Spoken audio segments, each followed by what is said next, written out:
Cricket কি কেবল একটি খেলা নাকি বিলিয়ন ডলারের এক সুসংগঠিত বাণিজ্যিক ফাঁদ? আইপিএল আজ বিশ্বের দ্বিতীয় মূল্যবান স্পোর্টস লিগ। 2008 সালে যে যাত্রা শুরু হয়েছিল মাত্র 897 কোটি টাকায়, 2023-24 মৌসুমে তা দাঁড়িয়েছে প্রায় 16,000 কোটি টাকার এক দানবীয় সাম্রাজ্যে।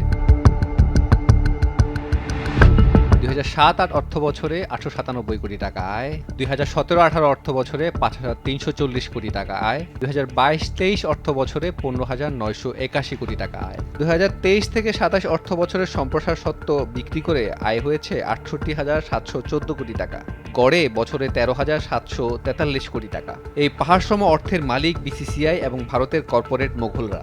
কিন্তু এই আয়ের বিশাল একটা অংশ নিঃশব্দে চলে আসছে আপনার পকেট থেকে, বাংলাদেশ থেকে।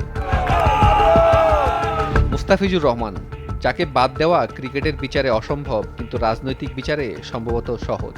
আইপিএল ক্যারিয়ার তার ইকোনমি রেট 8-এর নিচে, গত সিজনে 14 উইকেট। তবুও তাকে যখন উপেক্ষা করা হয় তখন বুঝতে হবে লড়াইটা ব্যাটে বলে নয়, বরং ক্ষমতার টেবিলে। মুস্তাফিজের আগমনে কেকেআরের সোশ্যাল মিডিয়ার ফলোয়ার বাংলাদেশে 15% বৃদ্ধি পায়। বাংলাদেশি কোম্পানিগুলো কেকেআরের স্পন্সর থেকে কোটি কোটি টাকা বিনিয়োগে প্রস্তুত ছিল। তাকে বাদ দিয়ে কেকেআর বা আইপিএল কেবল একজন বোলারকে হারায়নি, হারিয়েছে প্রায় 10 থেকে 15 কোটি টাকার বাংলাদেশি দর্শক বাজার।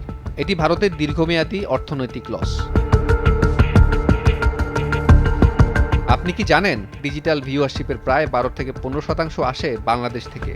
বাংলাদেশের টি স্পোর্টস বা টফির মতো প্ল্যাটফর্মগুলো থেকে ভারত প্রতি বছর সাব লাইসেন্স এবং ওটিটি বাবদ প্রায় 600 থেকে 800 কোটি টাকা আয় করছে। 2008 থেকে 17 অর্থ বছরে প্রায় 150 থেকে 250 কোটি টাকা আয় করেছে। 2023 থেকে 2026 অর্থ বছরে প্রায় 600 থেকে 800 কোটি টাকা। অথচ বিনিময়ে বাংলাদেশের অর্জন শূন্য। বিসিবি কোনো ব্রডকাস্টিং শেয়ার পায় না, কোনো ট্যাক্স রেভিনিউ বাংলাদেশে আসে না। আমাদের ক্রিকেটাররা আইপিএল মাতিয়ে যে ব্যক্তিগত 2-3 কোটি টাকা পায় তা বিশাল সমুদ্রে এক ফোঁটা জল মাত্র। আমাদের আবেগ বিক্রি করে ভারত তাদের বাজারে জিডিপি সমৃদ্ধ করছে, আর বিনিময়ে আমরা পাচ্ছি অবজ্ঞা এবং রাজনৈতিক কারণে ক্রিকেটারদের বর্জন। আভ্যন্তরীণ ব্যর্থতা ঢাকতে বা কূটনৈতিক চাপ প্রয়োগে ক্রিকেটকে সফট পাওয়ার হিসেবে ব্যবহার করছে ভারত। বাংলাদেশি খেলোয়াড়দের সুযোগ না দেওয়া কেবল পারফরমেন্সের ইস্যু নয়, এটি অনেক সময় একটা স্পষ্ট কূটনৈতিক বার্তা। আইপিএলের একচেটিয়া আধিপত্যের সামনে আমরা কি কেবল অসহায় দর্শক হয়ে থাকব? সমাধানের পথ 3টি। 1. মার্কেট বয়কট, ভারতীয় কন্টেন্টের উপর নির্ভরশীলতা কমিয়ে নিজেদের বাজারকে রক্ষা করা। 2. বিকল্প লিগ, পিসিএল বা দক্ষিণ আফ্রিকান লিগের সাথে বাণিজ্যিক সম্পর্ক বৃদ্ধি করে ভারতকে বার্তা দেওয়া। 3.